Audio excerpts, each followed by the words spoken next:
Students, if I wanted to provide an in-text citation or an entry on a works cited page for this journal article, what I would do is to click on the link here that says PDF full text.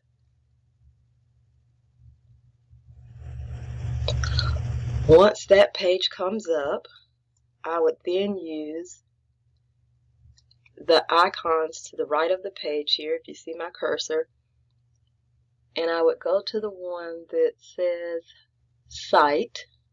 It looks like a sheet of paper. And again, if you see my screen, here I have choices from a drop-down menu. You can tell it's in alphabetical order, starting with A, B, N, T, citation, and going on. I would scroll down, moving my screen some. I would scroll down the page until I came to MLA. Sorry guys, I'm having to move the screen left to right. So I would go to MLA 8th edition, and it's giving me the entry, and then I would simply copy and paste that onto my works cited page.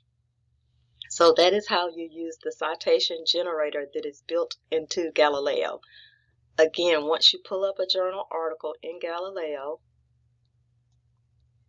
you would look to your right and find the Cite button. Here it looks like a sheet of paper. Thank you.